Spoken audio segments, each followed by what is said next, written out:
And as people join in, I'm just going to make the note that, as always, we are recording the message, the meeting, I mean. So I've started recording at this point.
What's the password again? I got someone asking me. DSP, is it 125? Yes.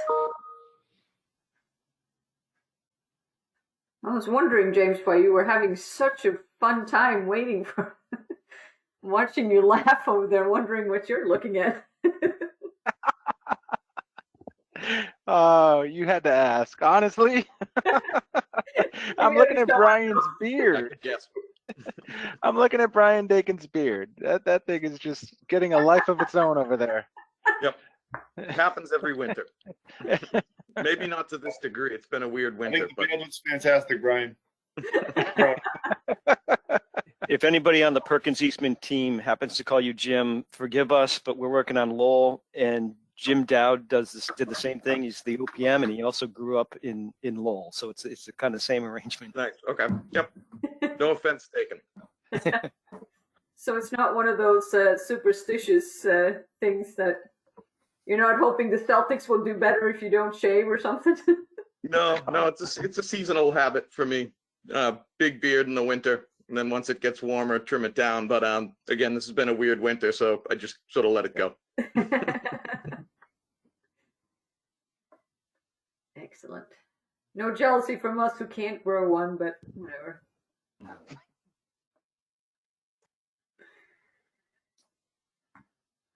All right, we're slowly but surely getting to the complete list of attendees here. Just waiting on Mayor Arrigo and Superintendent Kelly, and also Stacy. Oh, there she is. There's Stacy.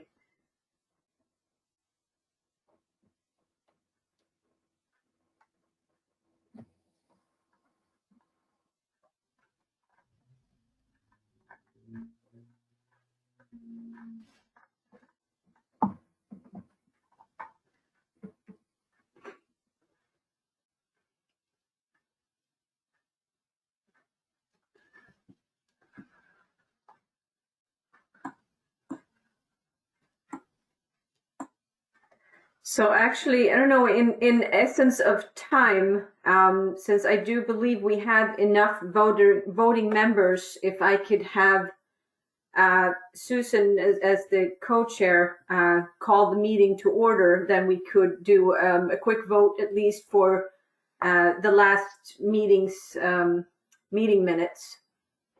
And hopefully, maybe by that time, we'll have the last two attendees. Okay, very good. Hey, today is Thursday, February 25th. This is project meeting number 4 of the Revere High School building project. And we'll have to start with a roll call of the voting members. I believe we did that last time. Yep. Mayor Arrigo. Mayor Arrigo is absent. Mrs. Rizzo? Yeah. Don Chiaramella, absent. Susan Gravelisi, here. Jennifer Hayes. Here. Patrick Keith.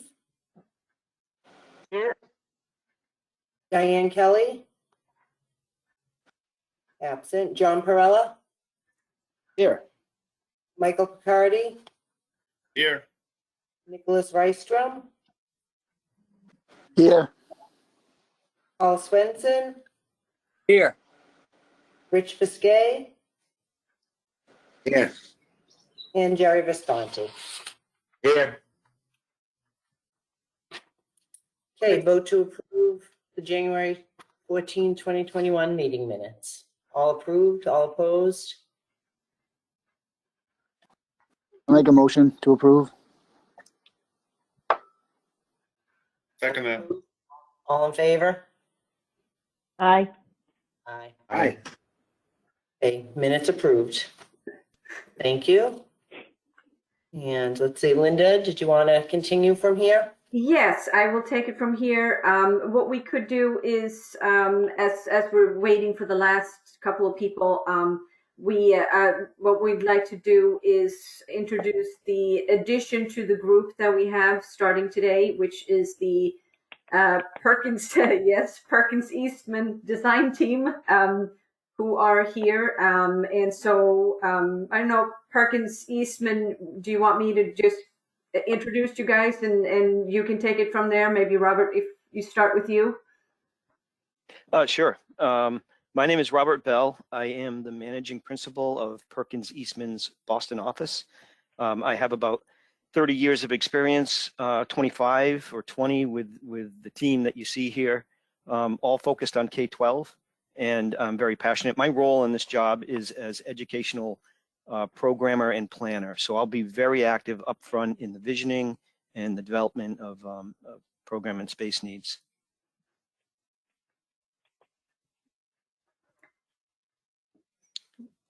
Linda, did you want me to pass the torch? Yeah, sure. Why not? Okay.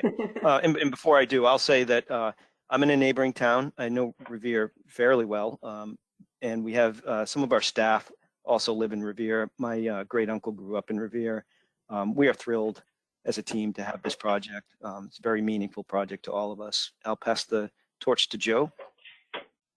Thanks, Bob. My name's Joe Drown, and I'll be the principal in charge of the project. I'll make sure that this project has all the resources that it needs to be successful. And I just wanted to say we're very excited to start the project, and nice to meet all of you. And I'm going to pass it to Dan. My name's Dan Colley. I'm the project manager. Kind of the day-to-day nuts and bolts of the happenings. I'll be doing really in the upfront. You'll see me a lot with the existing conditions, and really I'll be the support behind Bob and Dawn as they do a lot of the design work and a lot of the programming and visioning. But you'll probably see me quite a bit over the next couple of years.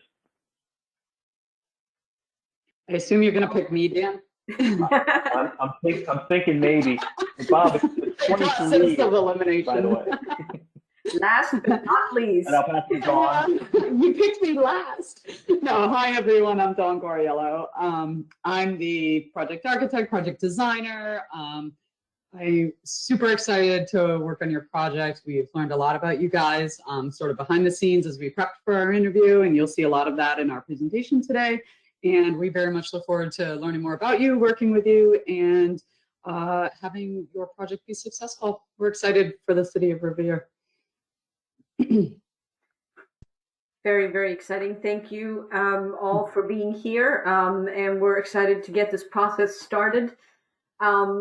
So we have Perkins Eastman has a introductory presentation, which is a shortened version of what we were privileged to see at the DSP panel meeting. And so I think at this point, Superintendent Kelly, welcome. Thank you. I'm not sure if Mayor Arrigo is going to be able to join us today, or if we should just continue. I think we should continue. Everybody's just so deep in the weeds. That's what I figured. So why don't we, maybe what we'll do is we can shift the agenda items around slightly to see if Mayor Rigo is able to join us or not, but we will take you through having Perkins Eastman do their presentation so that the rest of the committee members are able to learn a little bit more about how the process is going to go and how excited we all are to have the Perkins Eastman team on board. So I will turn it over to Robert to share his presentation. Great. So I am going to pull this up, and hopefully everybody will be able to see the presentation. I can see it, Can you Bob. all see? Okay, great. And I don't want to steal any of Joe's thunder. Joe's going to start us off, and but I did want to say that we're going to do a shortened version. So there's a video segment in the middle of this that we will run, which has a lot of exciting ideas built into it. But everything you see, please keep in mind, we don't presume to know enough about Revere. We do this for interviews. We have developed some designs. You may see a little bit more emphasis on one site than another. It's not because we think we know anything about the solutions. We just have to pick and choose so we can focus our attention and get into more detail. So please keep that in mind. Joe? Thanks, Bob. And just to pick up where Bob left off, we are going to show you some options today, but we don't believe that these options are final in any stretch of the imagination. So I just want to make sure you understand that it's an exercise that we go through. So this is our team that we brought to the presentation. There's a few members of the team that aren't here today. We have Sean O'Donnell, who will focus on business and community outreach partnerships. Heather, who will focus on sustainability for the project. David Stephen will also work closely with Bob early on the project in educational visioning. And David Warner is our landscape architect, who was instrumental in a lot of the thinking that went on early on the project and will continue to be a major influence on the project as we look at different sites. And Leo is from our Boston office, and we brought him along for his specialization in residential as well as mixed use. And we know that there could be, depending on what site is selected, some impact on residential. So we want to make sure that we're taking everything into consideration. You asked us about workload and availability, so we wanted to respond to that right up front. Next slide. And we had just finished 3 major projects in Boston. So that allowed us to have 36 people become available, 3 major teams. And so this timing of this project was excellent for us. Next slide. So you'll see myself, Dan, Bob, and Don very intensely over the next number of months as we get through the early phases, and that's will draw support from others in the office as we need to, as we get to the later phases where we need to have more of a drawing contribution. Next. So the Boston office has 33 years of experience designing schools, and 132 have been in Massachusetts. 35 of those have been our high schools, and 10% included career and technical education in their programs. Perkins Eastman is a large organization. It has 1,000 people worldwide in 19 offices. It represents 15 different practice areas. And we also have, because of that size in diversification, 53% are women, 46% are foreign national minorities. We have in-house research and resource teams, which allows us to make data-driven decisions.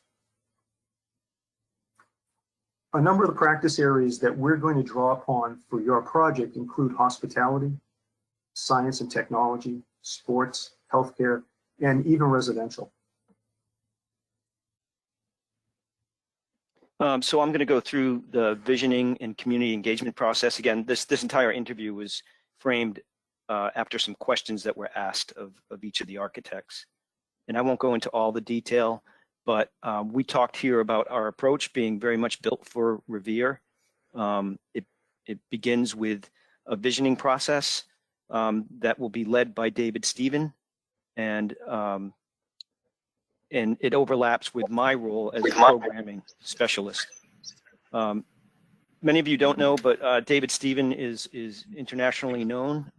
He works with the Bill and Melinda Gates Foundation, has done very innovative schools across the country. So we're really glad to have him. He was on all of the teams for this project. So David was going to be part of your team no matter what. David spends, however, we work with David differently. We have the longest history working with him. He spends about 20% of his time also doing professional development. And one of the things that we were offering, I think different than other firms, is that when we finish this project, we want David along to stick around for some workshops with the staff to basically acclimate everybody to the new facility.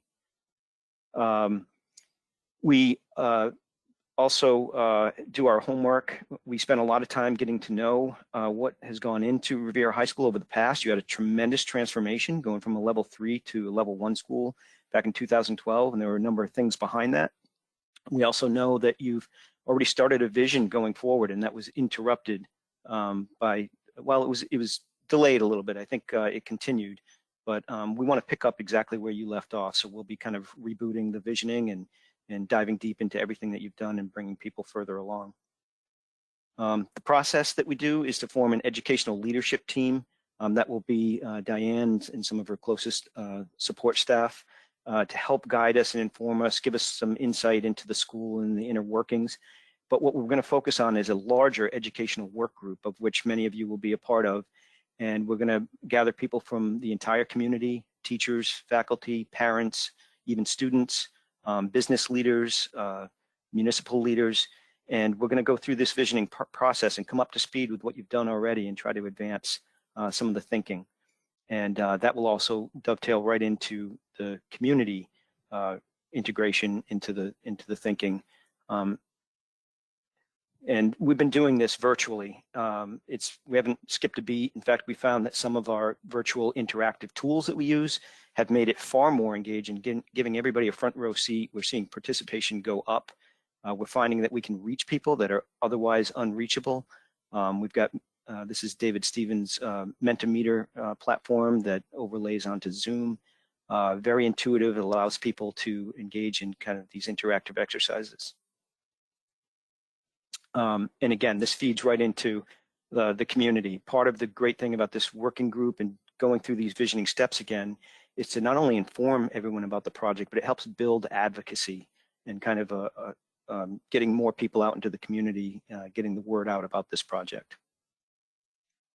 One of the things that differentiated us from the other teams as well is that Sean O'Donnell, who Joe had mentioned, is our K-12 practice leader. He's got experience across the nation connecting business and private opportunities with schools. And we think that's one of the things that's really important here, to connect the students to real jobs and internships and opportunities. We've read plenty about that. We've got experience doing that. This is an example of the Brooklyn STEAM Navy Yard, where its co-location with other business partners allowed the students to utilize those facilities and vice versa, and connect them directly with jobs and internships. We've also seen that can happen at a campus level. This is an example. It's not a K-12 school, but it's an educational park where locating on the same site, some partnerships allowed this to be really a campus of learning and give the students a nearby opportunity for extended learning and connection to the business environment. And this is another example. We have consultants that we work with that can come in and also connect the entire process of designing the school to the students.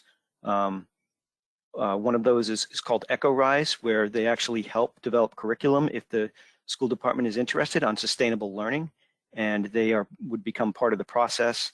And they work completely off of grants that they secure, so it's no additional charge, but it's these kinds of relationships that we can bring to the table and make a much more richer process, both during construction, but kind of in the end as well.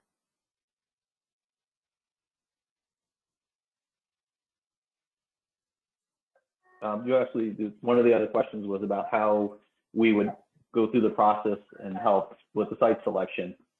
We've done that with a number of communities. It's something that is routinely done. Many times MSBA asks for to look at multiple pieces of property, and towns and communities also, and cities also ask that as well.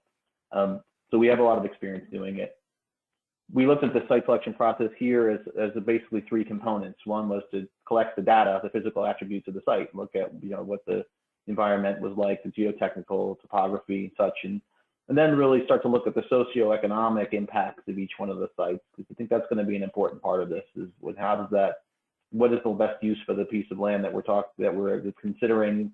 What happens when we decide to look at that piece of land? What's the economic opportunities that might have been there or could be there, and what are the connections and support impacts and the costs overall for development on each one of any of the parcels that we'd be looking at. After that, we develop plans and develop costs for each one of them. As far as community involvement, you can go forward. Go to the next one. We do a lot of our community involvement as boots on the ground, kind of personal involvement, and that's one of the things that one of our strengths. But we also can support our involvement in the community with kind of electronic ways, which we talked a bit about in the interview about perhaps making an app for the phone that could be downloaded by a QR code that would alert people who might go to the website, who might to the websites or meetings and tell people when things are happening in the community or when there's new information posted or new things to learn about the school or the project in general and how we're moving forward. We also talked about having the teachers and the staff do a video potentially in the school, which we've done before. And that's a way for them to kind of tell the community what's going on inside the building, what the deficiencies are from both a programmatic and physical standpoint inside the building that they're teaching in.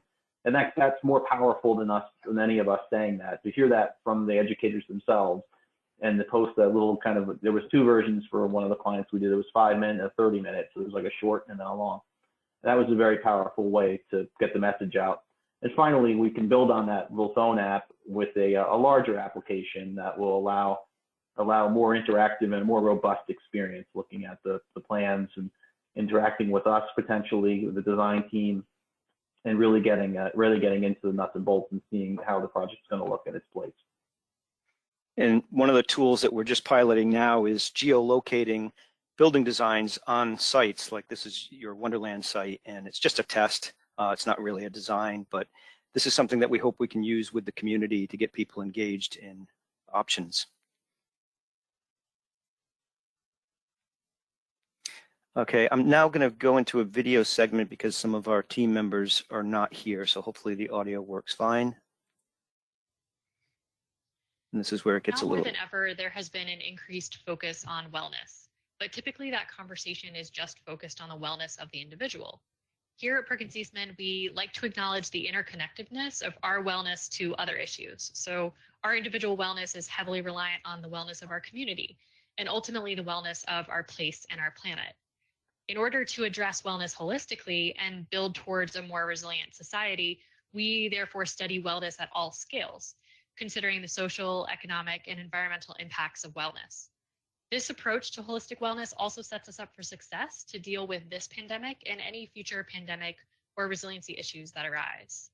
So with that, we're going to start by zooming out to the large scale, the regional community, and I'll transition to Dawn to talk about that.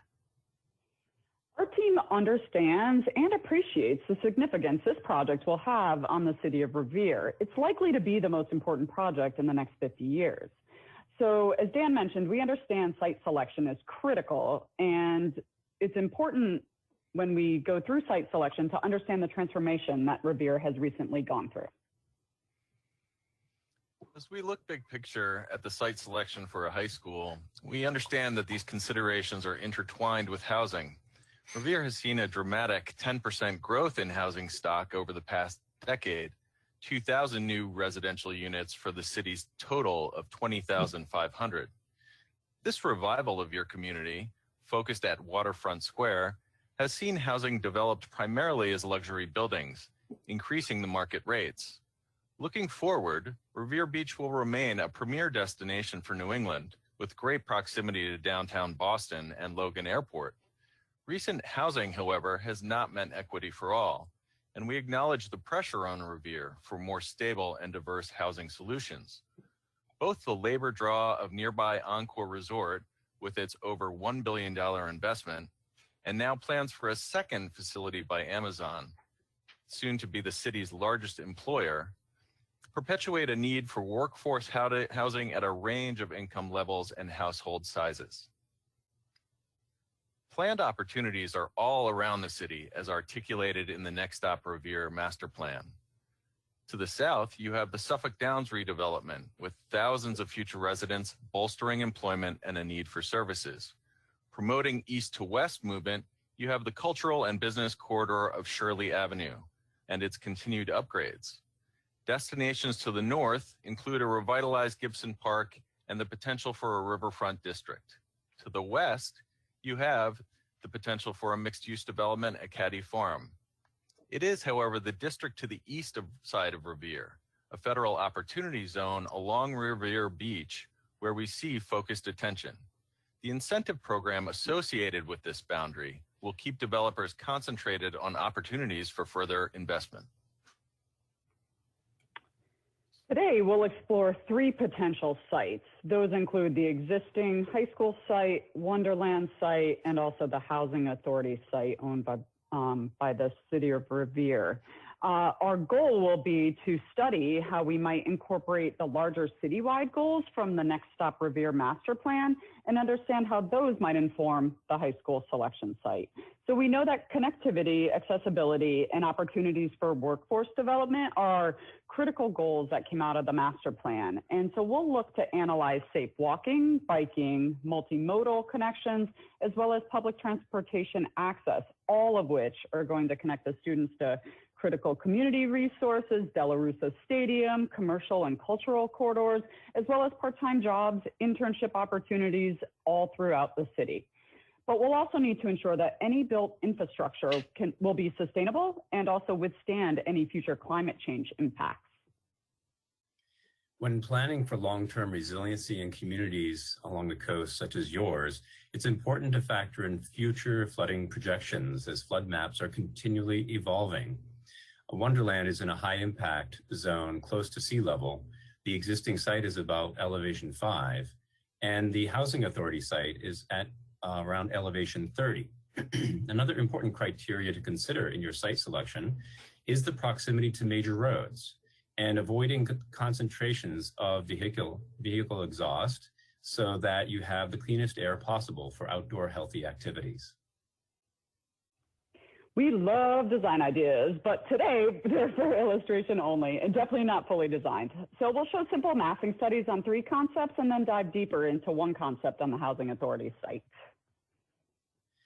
The existing site has significant spatial constraints, as you well know, and it's contiguous with the Rumney Marsh Middle School. Potential solutions include an addition renovation of the existing high school or building new on Aracola Park. That's protected under Article 97, requiring an act of the legislature to recreate the open space.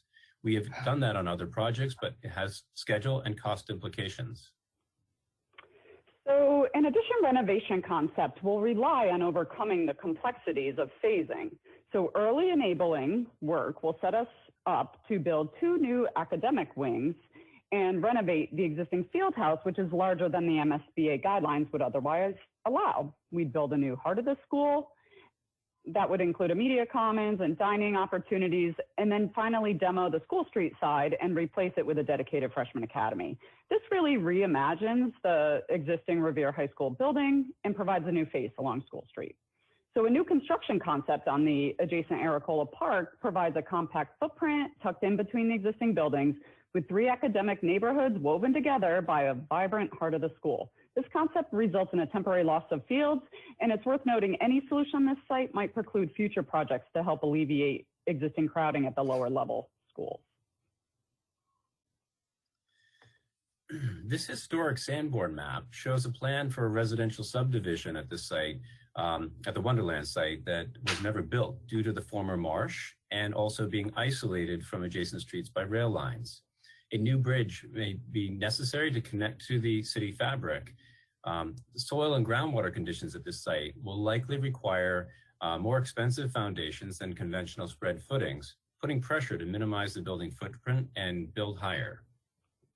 So the preferred building siting here is on the higher ground to the south and would only occupy a portion of the site in order to allow future development if desired. A positive aspect to this location might be the ability to connect curriculum to nearby waterfront and shoreline. We see Wonderland's best use as a mixed-use development, blending commercial, residential, and possibly civic with this high school. Location at Revere Beach is the appeal, with easy access to main road arteries, the mass transit along the Blue Line, and the potential for a new commuter rail stop. Development will need to support a whole host of services and amenities, including food options, fitness and wellness, and open space. A residential scale, considering the density and parking, would require buildings at 5 to 7 stories, and the potential for commercial income may even warrant taller buildings, office and hotel buildings with ocean views to the east. As we transition to look at the Revere Housing Authority site, we see a location that is central to Revere, with neighborhoods on all sides. The housing layout, however, is inconsistent, a low density compared to the rest of Revere.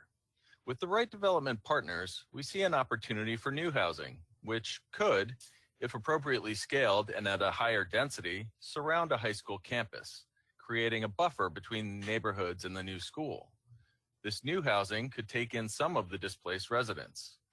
A new high school design is sited with purpose. It's massing central, stretching out to the east and west, and a standalone hospitality component, a public-private partnership opportunity, could function as a lab for workforce development.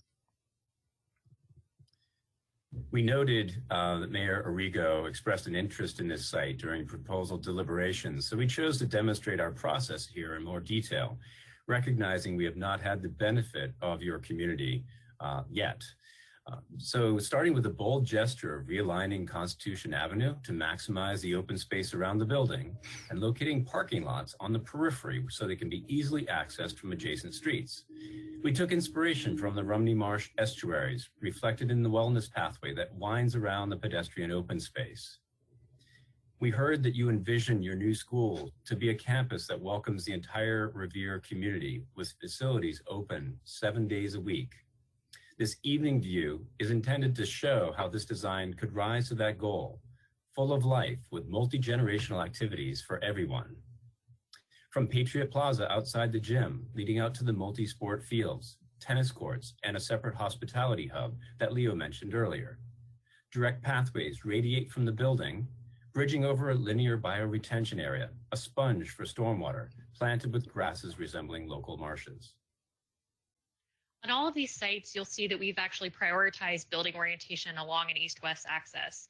This allows us to both improve our energy efficiency by around 10% off the bat, which sets us up for the possibility of going for net zero energy. It also allows us to improve the quality of the indoor learning environment by providing better daylit spaces, which contribute to the wellness and ultimately the improved performance of students and teachers alike.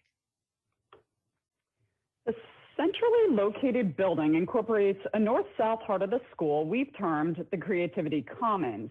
There are 3 distinct academic neighborhoods radiating out and embracing the landscape. The building berms into a hill set back from Cushman Ave to the north and connects neighborhoods to the north via a new pedestrian walkway into the 2nd floor of the Creativity Commons.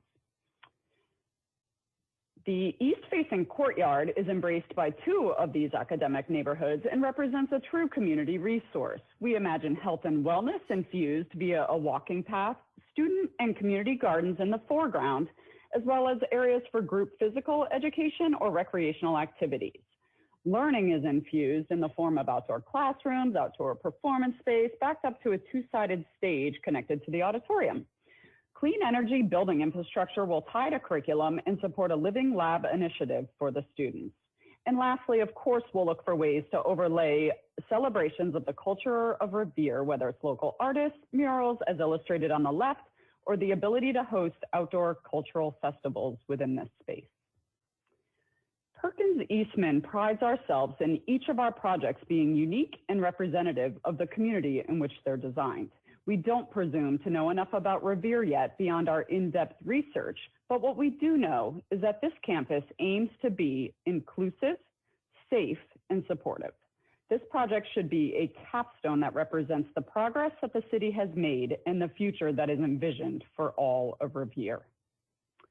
As we travel inside to the Creativity Commons, this space is intended to support the mind and body while celebrating diversity. We have health and wellness spaces such as the MGH Health Center, a Revere Community Center akin to the successful one at the Garfield School, as well as a community track above the gym, hospitality opportunities throughout, a teaching kitchen adjacent to the dining commons, and then there'll be some STEAM spaces to showcase robotics, engineering, maker spaces, as well as performing and fine arts with ties to local artists and cultural curriculum.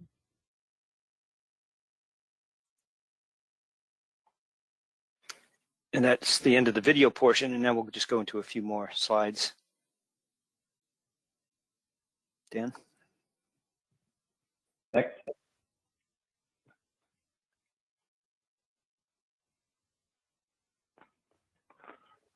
There we go. Here we talked a lot about the complexity of modern buildings and what we think we would do or what we will do for you as you move into this new building. Next.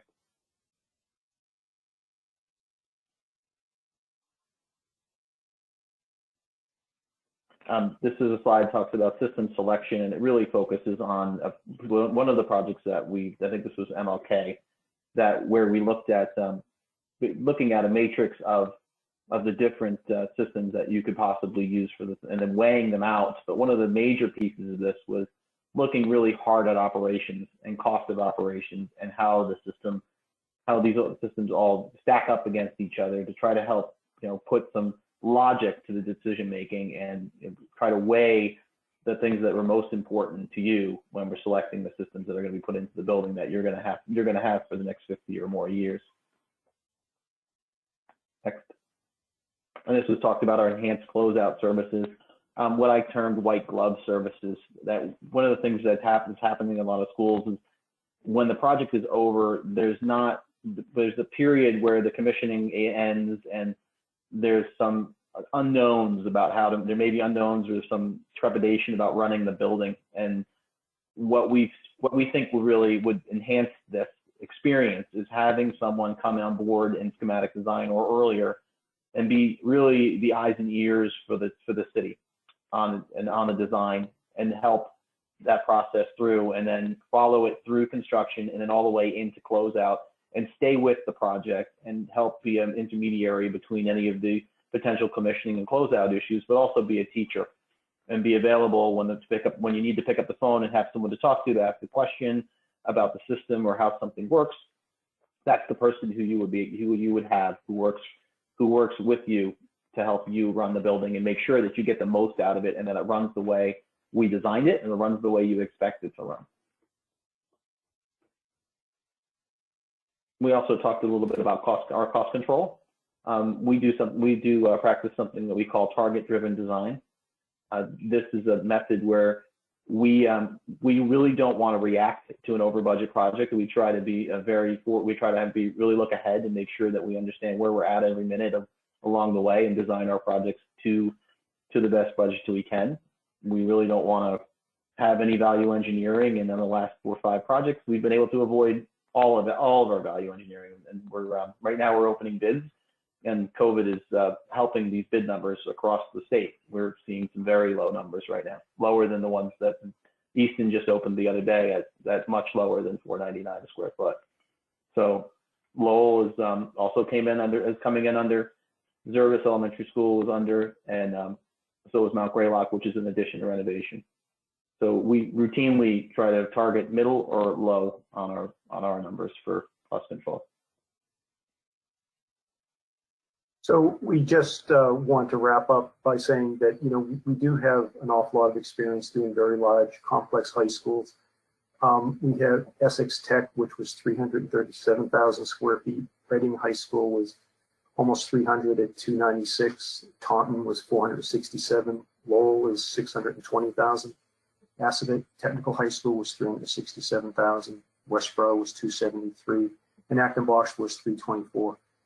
And so we'd like you to know that, you know, there is a comfort level with us, you know, working on big, challenging, difficult, complex projects. But even though we have that experience, we can't do this without you. And you've seen a lot of the solutions that we've come up with today, and they're examples of, as I said, how our approach, and that's what we're trying to do, is illustrate our approach for you. But we look forward to working with you to develop what is going to be a fantastic project for the city of Revere. And Linda, that's all we had. We can, we'd be happy to answer questions, go into detail. We tried to shorten up that as much as we could.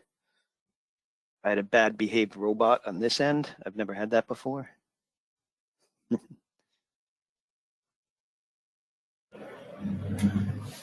Okay. Do any members have any questions or comments?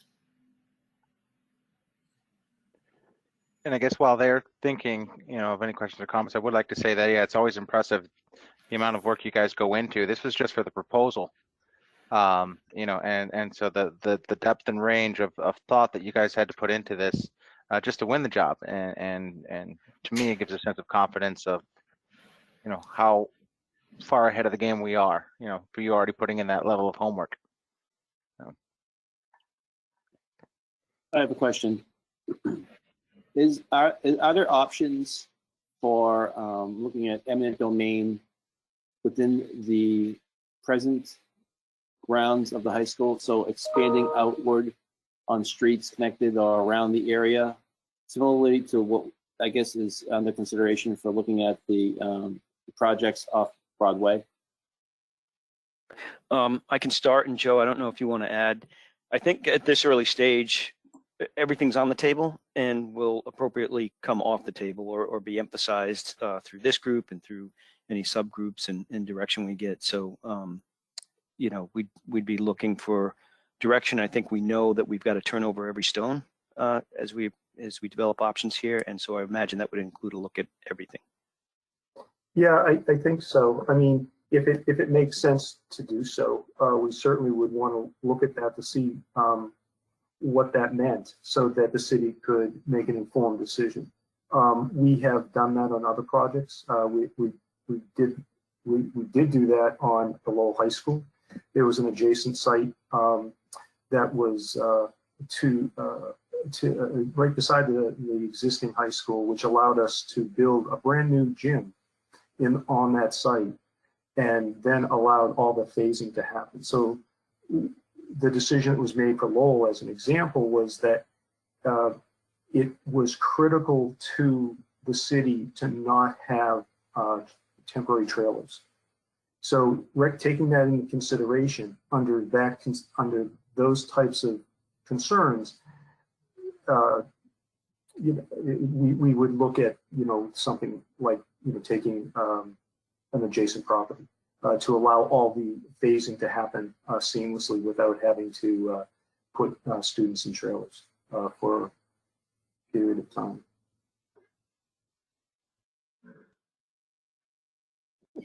I think it's important that we should think about putting together a site selection working group so that we can start talking about these offline and sort of bring recommendations back to the school building committee to start reviewing available options.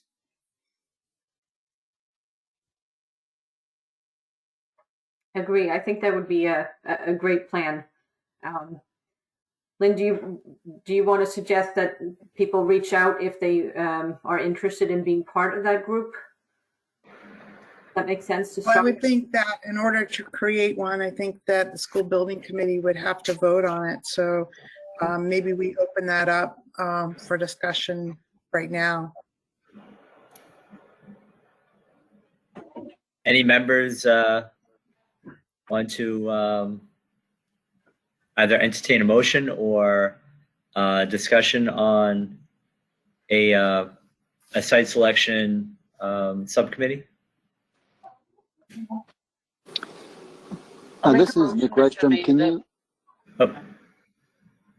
Go ahead, I Nick. saw Sorry, I just was wondering if one of the members of the team could just go into a little bit more depth as to what the site selection committee, how it would operate and what it would, what would be expected of it. I think it would be just a few people that we can kind of bounce ideas off of. We'd be looking at all available sites within the city, or and focusing a little bit more on the sites that were shown today. But it's just a filtering before we bring it to the full school building committee for review, just to kind of think about sites, talk about things that may be off the wall maybe, but at least start to whittle down to some viable site options.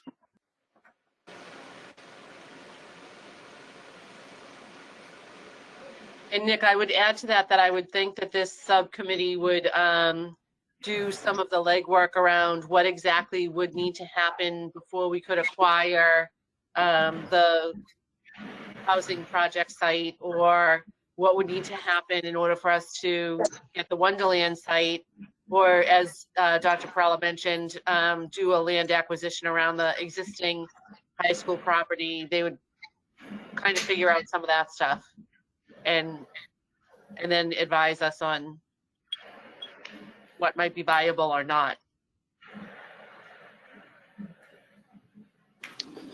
Okay, thank you. Yeah, Brian Dakin, you had previously discussed some best practices in terms of open meeting laws and subcommittees. You mind reviewing that with the group? Yeah, so I think the two clear ways to proceed if we want some subgroup of this committee is either an actual subcommittee. If it's a subcommittee, this committee would have to make a motion to create it. That subcommittee would then have to live by open meeting law, posted meetings, et cetera, et cetera. The only other way to proceed, and I'm not saying it's necessarily the way to proceed for this topic, is for the committee to assign a single point person to sort of be the quarterback, if you will, of a certain topic. That single point person can then reach out to anyone else on this committee, invite them to meetings, share info. But that would be a single point person working with our whole side of the team to sort of go through homework. And Nick, that's sort of the higher level thing that I'd say either way, if it's a individual point person bringing in other committee people if they're interested, or a subcommittee, I think it's vetting a lot of the ideas, helping us with a lot of the homework, setting up the decisions, not really making the decisions, but helping us do the homework and bringing the right info to this committee so that the greater committee can make decisions. And that if there was a single point of contact and that person were coordinating the rest of the committee's involvement, those would not be open meetings, would not have to be posted, would not need meeting minutes. And I would defer to the mayor on this, but my own opinion is that this is a big enough deal, especially the city of Revere, that it probably should be a subcommittee. I agree. There should be I agree, multiple Dr. members. Yeah. Yeah, I think a big complex topic like this is probably worth it. Just as an example of something where a point person might help is going years down the road, FF&E furniture coordination or something. That might be something to say, work through Carl, work through someone else and bring some other folks in at their interest. But something as big as site selection, especially with each site has a lot different going on. If something's going to be a subcommittee, it should probably be this. So I'll make a motion to approve a site selection working group subcommittee. Motion. Is there a second? I'll second that. Okay. Roll call the members. Okay. Diane Kelly, Superintendent. Yes. Carl Svensson. Yes. Mayor Arrigo. Yes. John Perella. Yes. Jennifer Hayes.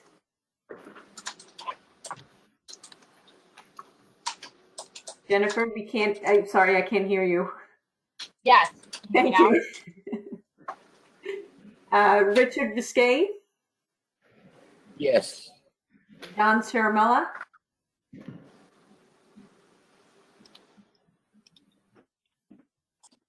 Did we lose Don? I believe so. I don't see him. I don't see him on. Don. Yeah. Nicholas Rystrom, Yes. Jerry Visconti, Yes. and Patrick Keefe. Yes. Wonderful. Are Motion there passed. any nominations for members of the subcommittee? Say that again, Lynn?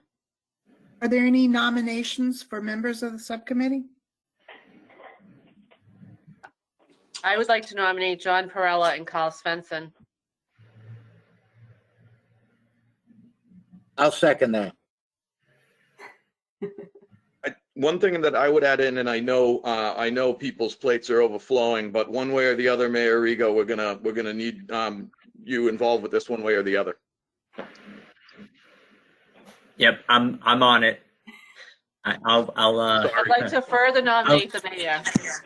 I'll nominate myself on that one. Okay, thank you. I'd like to nominate Nick Rystrom and Don Yeah. Ciaramella as well, because I think we need to look at a lot of the infrastructure that's underground when we're looking at some of these sites, so that we don't get too far down the road looking at topical situations when some of the underground may be just as important to some of our decisions. And I second what Carl nominated. Is that 5? We just have to make sure we're not tripping a building committee core. That's 5. Yep, so I think that's safe, right? Yes. Yep. 6 the key number or 7? 7. 7? 7. Yeah, okay, 7, yep. All right, so we'll stick with 5. Should we do a roll call to accept those, starting with Superintendent Kelly? Yes. Linda, can you formalize the motion and name the names? Yes. So we are doing a roll call to formally, sorry, my computer is crackling up here, to formally nominate Mayor Arrigo, John.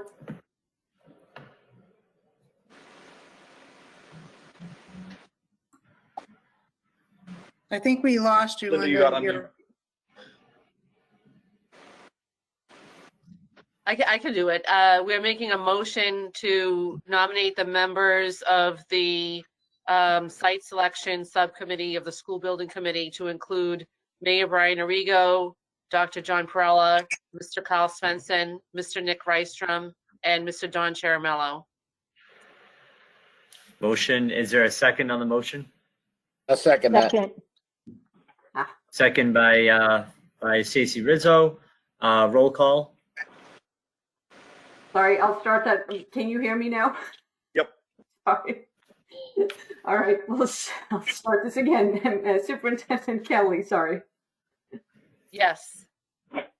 Carl Svensson, Yes. Mayor Arrigo, Yes. John Perella, Yes. Jennifer Hayes, Yes. Rich Viscay, Yes. Don Ciaramella. I think he's still missing. Nicholas Rystrom Yes. and Jerry Visconti Yes. and Patrick Keefe. Yes. Excellent. Thank Linda, can you add me to the list as a yes? Yes, Stacy, my apologies. That's all right. I have my cheat sheet, and for some reason you're not on that one. Linda, I think you skipped me too. Yes, Mr. Picardi, sorry. Well, why don't we formally continue the roll call list? Michael Picardi Yes. and Stacy Rizzo. Yes. Thank you. I will make sure that for some reason I'm having some Wi-Fi issues and it's not catching up with me over here. Sorry. All right. So if we continue on to, we just have a couple of more items. We have one housekeeping item that we actually skipped while waiting for the last couple of members to arrive to the meeting. This being, as we start getting into the feasibility study section, we have some housekeeping items that we will start bringing up to these meetings. And the first one being our, as we start actually spending the feasibility budget monies, we will have at these SBC meetings, we will have the vote and roll call to approve invoices for actually spending the allocated budgets that we have. And this will be, to start off with, we're starting with left field's invoice package, and then we'll then add into that the different invoices for the design team and sub-consultants, et cetera, as we move along in the process. So I have a invoice package for housekeeping to start with this at this meeting, and actually I can share the screen with folks so you can see it. For some reason it's not. You are actually seeing the invoice. So this is a memorandum where we have the left field owners project management invoices for November, December, and then January. And these are coming out of the feasibility study budget. And so we have a total of 61,000 for those first phases for invoice 1, 2, and 3. And so we would like for somebody to make a motion to vote to approve these being to be continued to go through the system for actual payments through the purchasing department. So I'll make a motion. Oh, go ahead. I was just going to say these invoices are in accordance with the fee schedule that was provided with the contract. Mm-hmm. So I will make a motion to approve and pay Left Field LLC 3 invoices that have been sent to us to look over in advance. So moved. Do we have a second?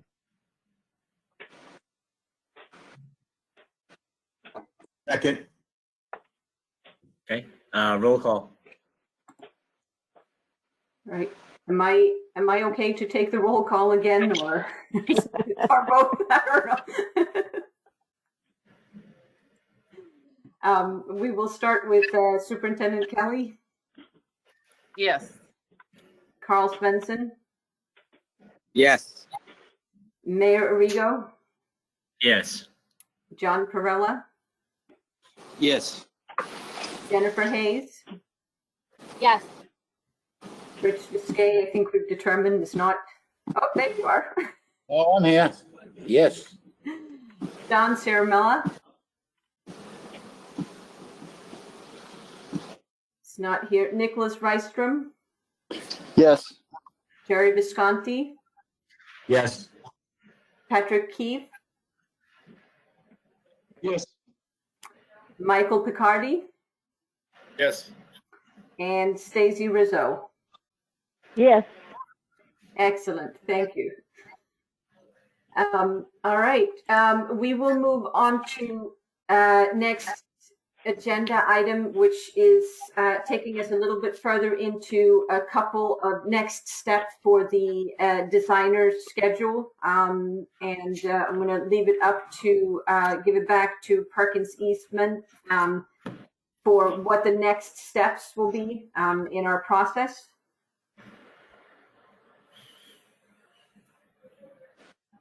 Bob, there's 2 components. I'll talk about the existing conditions now, and you can grab it for the other piece.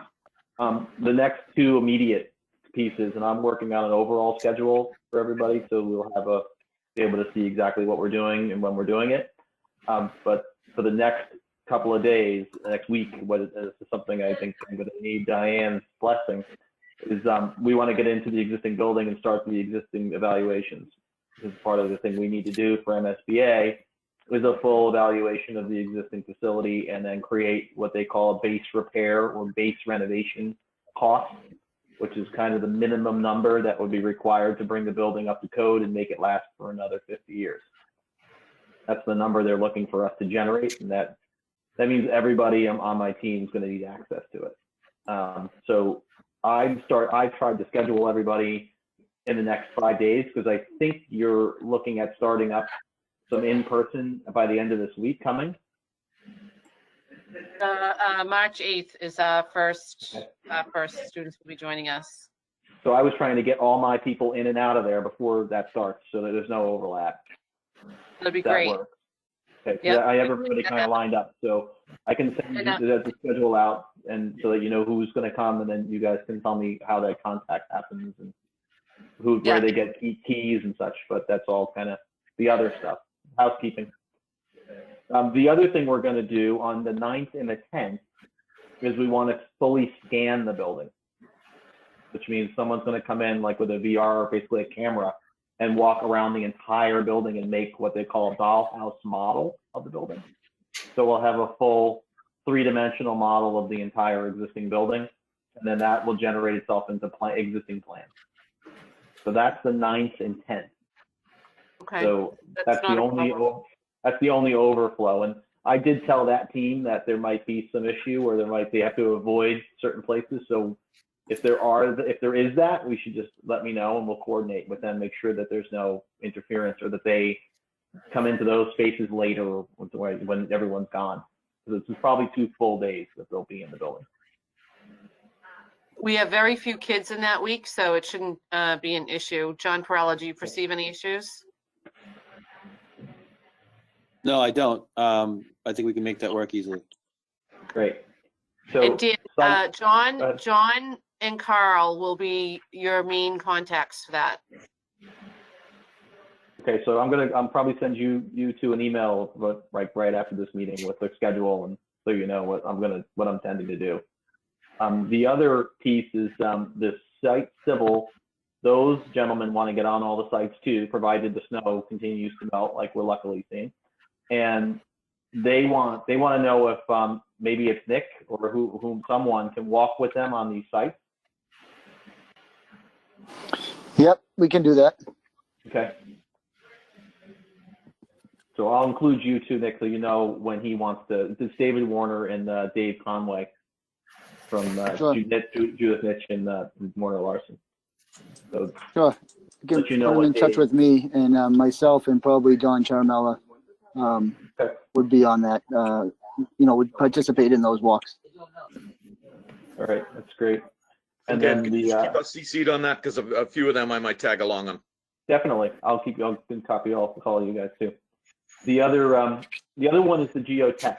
And that one's not happening until the end of March, but we should probably, as part of the site subcommittee, we should talk about how that happens, because I think I've contracted them to drill 4 different places. So we should think about, as part of the charge, where those places are.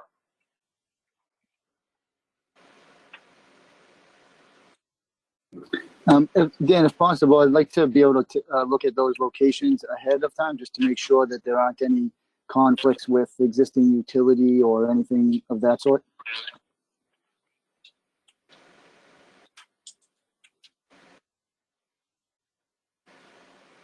I don't think Donnie's on the call. Okay, I lost you on my end. All right, that was Sure. that was directed towards Dan. Oh, okay, sorry.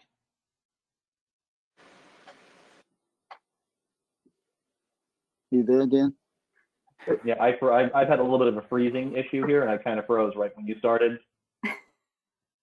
Oh, okay, I just said if it's possible, I'd like if you can provide the proposed locations of your geotech exploration ahead of time, just so we can take a look and make sure that there aren't any utility conflicts or any other issues that might arise from those explorations? Oh, sure. I think we should develop those as part of the site subcommittee. Okay, great. I think we should talk about where those are, and then we'll, then we can pinpoint exactly once we decide where generally to make sure that there's no issues. Okay. The only other thing I can think of, Dan, is if there's query checks that need to be done, that'll take time to do before we get people on site. So we need to discuss that as well. I'm going to fire off, and I was actually just drafting an email to the team. We're all left field and Perkins Eastman are going to set up a group Corey and badge, so we can just get that over with and get everyone in and out of there without having to be a guest every time. Very good. Yeah, if you send me that, I'll get it out to all the consultants who I know are coming.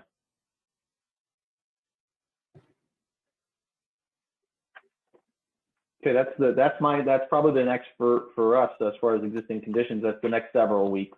That'll be probably a 3-week, and then we'll go into an estimating period. We'll take all of that, put that into drawings and narratives, and then send that off to the estimators to have an estimate developed for that scope. And you want me to talk about my track? Yep. So we have dual tracks while Dan is focused on all things existing conditions and getting that information. We've started on the educational side as well. I've started right away. We collected a lot of good information from the superintendent and her team.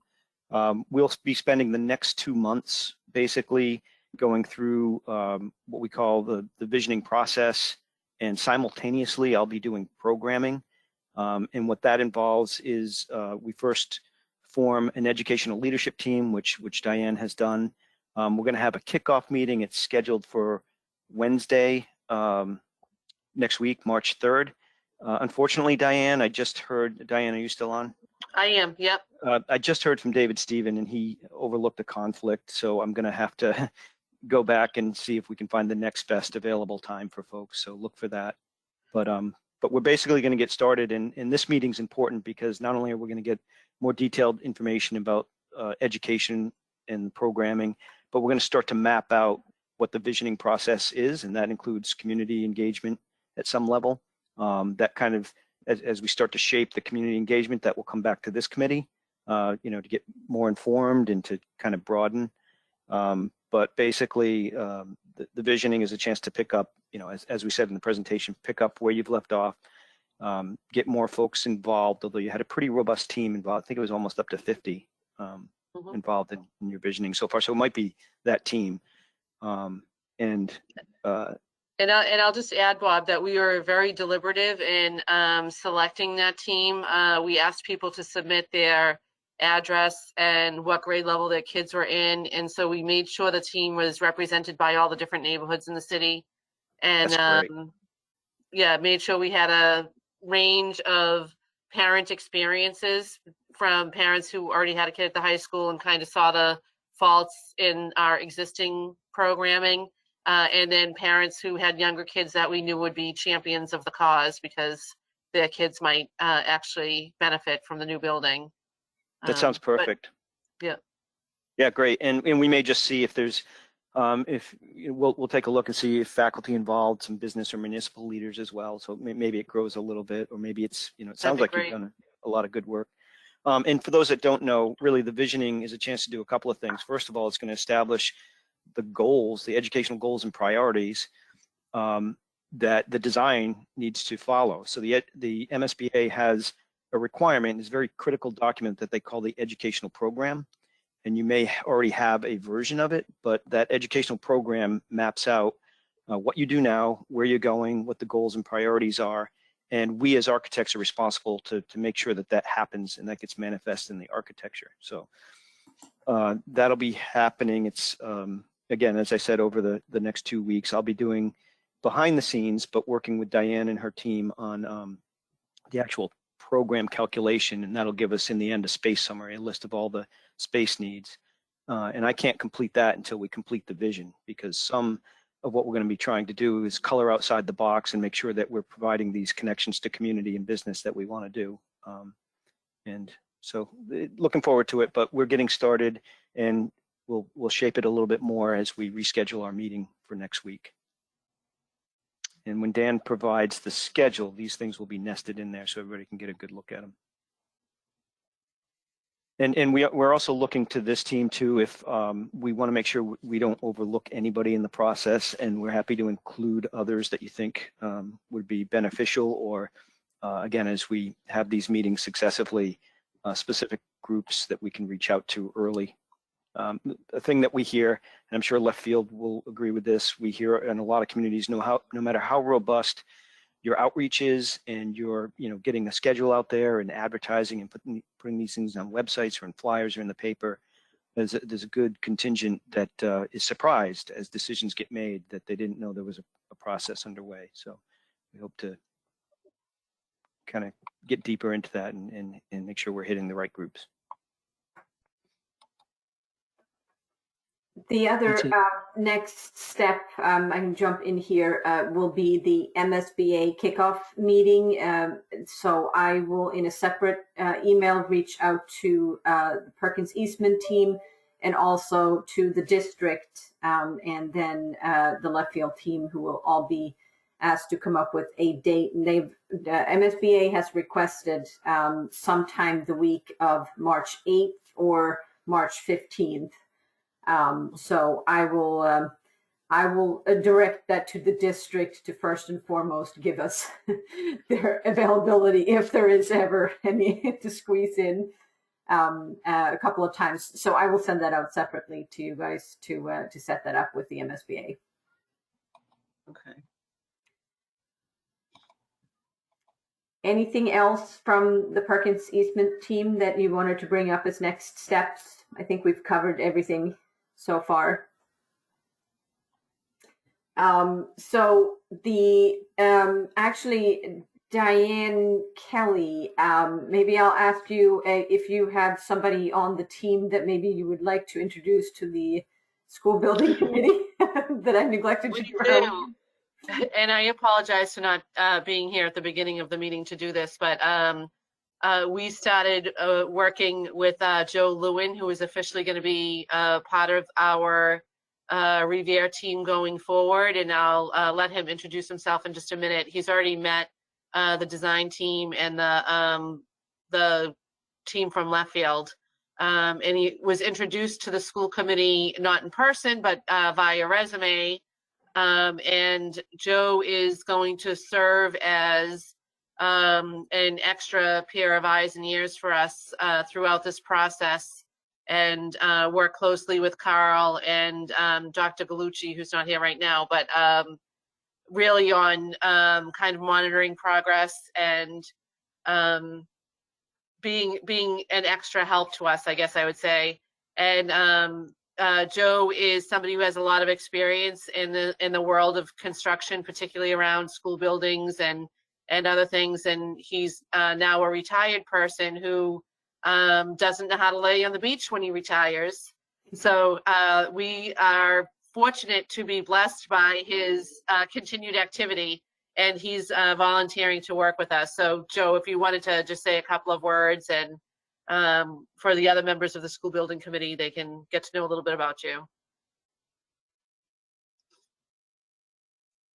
And I'll remind you to unmute. So I am blessed with spending a lot of time fly fishing and golfing. So it's not all volunteering, but I retired about 10 years ago. I worked for the city of Boston for 10 years. And for part of that time, I was the director of construction. And I worked for Harvard for about 15 years in the part of Harvard that did planning, design, and construction. When I retired, I was looking around for volunteer work, and it sort of found me, and I've been helping various schools and municipalities and nonprofits on construction projects. Somehow, I can't remember how, I heard about this project, and it sounded like a very interesting project. Wrote to the superintendent, and here I am. Basically, what I do is sit, listen, watch, gather information, and I look for risks, current, future, whatever. And I'm not shy about letting people know if I see some. So I'm looking forward to this. It sounds like a great project, and you know, I'm always interested in what these first meetings are like, and I'm actually pretty happy. It's a good meeting. Thank you very much, both. Sorry, I skipped over that first one in the beginning. Welcome, Joe. We look forward to continuing to work with you as we are going through the process. The next step in our process, as we are very much in the feasibility study mode, is completing the design firm contract. That contract is currently under review by the district, and it's out for signature with Mayor Arrigo. I don't know, Brian, if the signature page has actually made it to Mayor Arrigo's office yet, or if it's on its way. But that is the sort of the next step of housekeeping.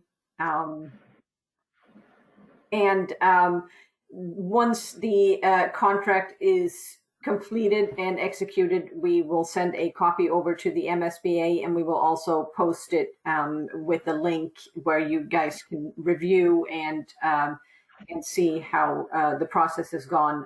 It's just a lot of PDF pages, and it's approximated at about 600 pages when it's all said and done. So I didn't want to send it out via email for everyone to be sifting through, but that will be posted once it's executed as well. Other than that, as far as items for today's meeting, if there were any public comments or anything that anybody wanted to add based on what we've already had the discussions. I know the next part was an upcoming agenda item was the potential for shifting this meeting, which is, it's slated to be every other Thursday, and that is sort of subject to agenda items and how the process continues on. But basing it on that schedule, a lot of folks had problems attending a 3 p.m. meeting, and the suggestion had been to move it to later in the day, to 5 or 5:30 p.m. or maybe even 6 p.m. if there was interest. And I think Superintendent Kelly, this originated from several committee members. So I don't know which one is preferable. As I'm assuming we're going to be in a virtual world for moving forward quite far into the future. So I don't know if the 5 p.m. or 6 p.m. or if there's a one that's more wishful thinking, or which one is most preferred. And I don't know if we could just take a quick poll of the committee and see what people prefer, 5 or 5:30. If we did, at the risk of asking you to do another roll call, Linda, but if you could just read the names, and people could say either 5 or 5:30, and we can see where the consensus is, if there is one. Absolutely. Can I ask one question? Was 4 an option as well? I think we're trying to let people get out of their work jobs, John, other members of the committee who aren't in education. Yep, that makes sense. And I saw, actually, I like Patrick's style. He put it in the chat. I was just going to say it might be okay. We've got 2 for 5:30. Any more takers in the chat room for 5:30?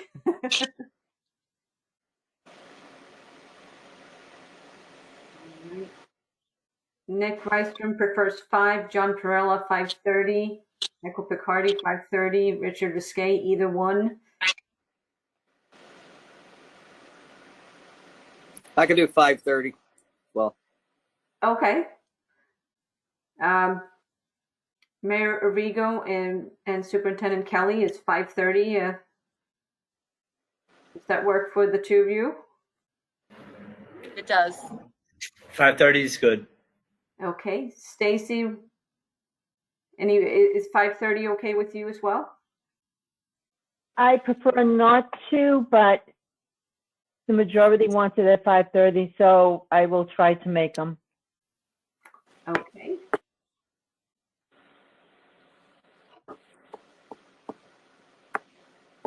All right, not seeing any more any more chats. So should we do a motion to change the meeting time to 5:30? Do we need to do a motion for that? And I'm not familiar with the time frames. I don't think so. No. Yeah, I don't think we need a motion. Okay.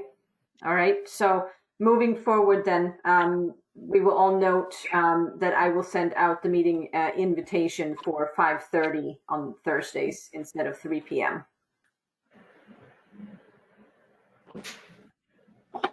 Danielle. Any other business or open discussions that anybody wanted to bring to the table for today's meeting?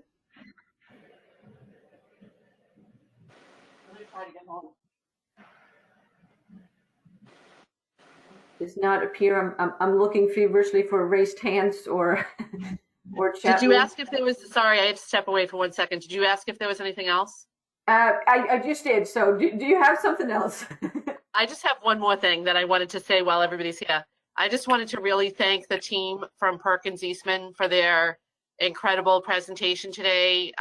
It's the first time we're all together as what I think of as the core group that's really going to do this work and make this new building happen. So I want to thank them. I want to welcome them. You know, I look at those renderings up at the housing project, and one of the reasons I didn't suggest myself for that subcommittee isn't just because I'm busy, but it's also because I'm incredibly biased about what this decision should be and where this new building should be. So I want to leave myself out of it. But I look at those renderings and I literally want to go help people pack so we can start digging up there. You know what I mean? But I really am looking forward to all of us working together. I think that a lot of us have at least similar ideas about what this building could be for the city. Not just for the school department, but really for the city, for the kids and for the adults. And I think it could be really transformative. And I'm excited to work with a team that's really innovative and likes to think outside of the box. And I think we can't lose with the group that we have assembled here. Excellent. I think that was it for today then. So if nothing else, if there's no other comments or notifications or questions, would anybody like to make a motion to adjourn the meeting? So moved. Excellent. Thank you very much, everyone. Nice to meet everyone. Thank you. Thanks, everybody. Thanks. Nice to meet you all. Bye, everybody. Bye. Bye, everybody.